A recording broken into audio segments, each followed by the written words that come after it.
Hey everyone, it's Nick from Nick's Crossing. Welcome back to the train room for another Nick's review. I haven't done one of these in a while, and I've been trying to think up something really cool to review, and I found a really cool piece. It was actually featured in a video I did about 2 weeks ago, me reviewing my first trains. I had the shelf in my parents' basement, and I went through each one using my phone. All I had was this phone.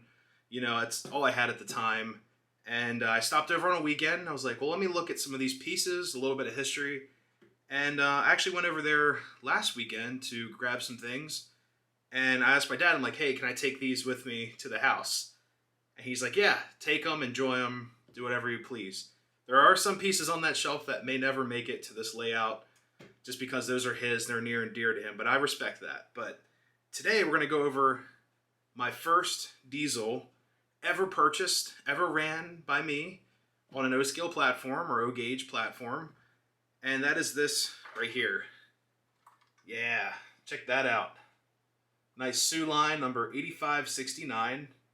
And this is from the 1975 to 77 catalog. I know it's kind of a weird stretch. They made a bunch of different variations of this. It's really hard to find any information on this locomotive other than doing some really quick internet research on this locomotive through like eBay and some private auction sites. So I was able to find out it's an NW2 switcher produced by Lionel from 1975 to 77. They made a bunch of them, and this is when they started to really slim back on parts, and we'll get into that in a second. But first, I'd like to go over some statistics and some numbers for the SOO line for their NW2. Alright guys, so some quick stats about the NW2 switcher. So the EMD NW2 Electromotive Division of General Motors was built from 1939 to 1949. So a 10-year span. That's a long time for locomotive production, and these were very successful. They built 1,145 of them in that span.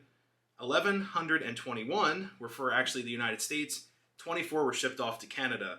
So it's really crazy. The SOO line actually would have been included in that Canadian shipment of 24. And the SOO line is an acronym. I actually had to look this up. And the acronym stands for Minneapolis, St. Paul, and Sault Ste. Marie Railroad. Yeah, it's a tongue twister there. Sorry guys for that butchering of that pronunciation. But they purchased one and the number was 2108. So not this. Alright guys, so before we get into the features of the SOO line, I want to show you something that came out 20 years earlier, which is also an NW2 switcher, and that is my C&O Chesapeake, Ohio 624. This thing is loaded with features compared to the 8569, which is insane. This came out 20 years before. This has an automatic reverse, so like the E unit, you could turn on and off. You have a forward light, a rear light, automatic couplers, or the electric couplers as I call them. If you run it over the accessory track, you hit uncouple, both couplers will throw. It also has magnet traction and a huge pull-more motor style in there. Lots of graphics all over here, grab irons galore. I mean, everything is just covered with features. And then we get into 20 years later, your 1970s. This was actually a 1950s. I think it's a 53 to 54 locomotive compared to like 77. This thing weighs nothing at all, maybe like a pound or so. And the back, look at this, it's all plastic. We have molded couplers on there, look at that.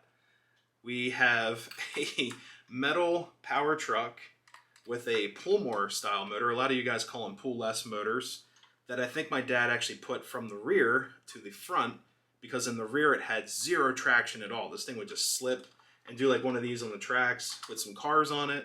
I think he moved it. So I'm not entirely sure on that one, but I believe he did. The lights on here were burnt out and everything. He rewired it with grain of wheat bulbs, which were like a thing, 20 years ago for incandescents. It's a really hot subject before LEDs. It also has a manual reverser, so it's in forward, neutral, and reverse. And as a kid, I loved putting it in neutral, having it sit on the track and allowing other trains to pass it by. I thought it was so much fun. But yeah, just a very simple toy train. And it's just so crazy how, 20 years before, they were really cooking with some, high-end toy trains, and now it's like clunker. And so crazy is something as simple as this brings back all of those memories as, as a child. And it's really crazy, while doing the research for this engine, Classic Toy Trains actually had an article. Someone was asking where it was from, and the guy's like, yeah, I know it's not worth a lot of value, but it has nostalgic purpose to it. And I thought that was so cool. It really brought me back to, my childhood, going home on the layout we had and just running this like crazy with the cheaper plastic cars we had. I think we actually bought a freight car at the same show. It's like a Pennsylvania stock car with like a fence. It looked like someone took like a 3-rail fence and put it around the side. It was yellow. I don't even remember the number. That's also at my parents' place still. But yeah, we just had a great time running this engine. And we had, just real quick, I'm getting into nostalgia now. My parents' layout was a single loop around like an oval. And I'd say 75% of the layout was a tunnel. Compared to mine has 2 tunnels with the bridge. You can see the engines in the back. This one was 75%. So if I basically encapsulated my town and then moved it on top. Now, unfortunately, that layout is no longer with us. My dad ended up building a nice giant 4x12 platform. It's really like a workbench that I take the blame. I destroyed it when I moved out because I was like, I want this, I want that. I bought this, you bought that type of situation. I'm sure you guys ran into that sometime in the past. And I've actually seen other YouTube channels in the past saying like, yeah, every time I go over to my parents' place, I end up taking something, that was mine, or I forgot, or they said they didn't want it anymore. So it's kind of funny how that works. So let's get into running this locomotive. All right, guys, so she is ready to roll. I hooked up some cars because I do not have an E-unit on this locomotive to kind of do a demonstration. So we're going to run her in forward. And behind her, I have a Milwaukee Road ore hopper filled with coal, a Seaboard gondola, a CNO, Chesapeake, Ohio boxcar, a Chessie System B&O ore car. You guys can't forget the caboose. So today I got my Western Maryland smoking caboose, and that's with the power all the way up. Gets a nice plume of smoke out of there. I love these things. All right, guys, all aboard.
Alright everyone, that's going to conclude this episode of Nick's Reviews on my 8569 SOO line. I just realized that rhymes. But yeah, I love this engine. So many great memories with this. I could write a book on all the amazing memories with this locomotive. But yeah, I love these NW2s. They're so much fun and inspired me to later buy my preferred 624 switcher. This thing is like a tank, loaded with features like I said earlier. But yeah, it's still a great set of trains right here. But anyways, if you guys are new to the channel, always consider subscribing. Make sure you hit that bell for all so you don't miss reviews just like this. Love hearing your guys' comments, and giving the video a like really helps out the channel. Until next time, everyone, happy railroading. See ya.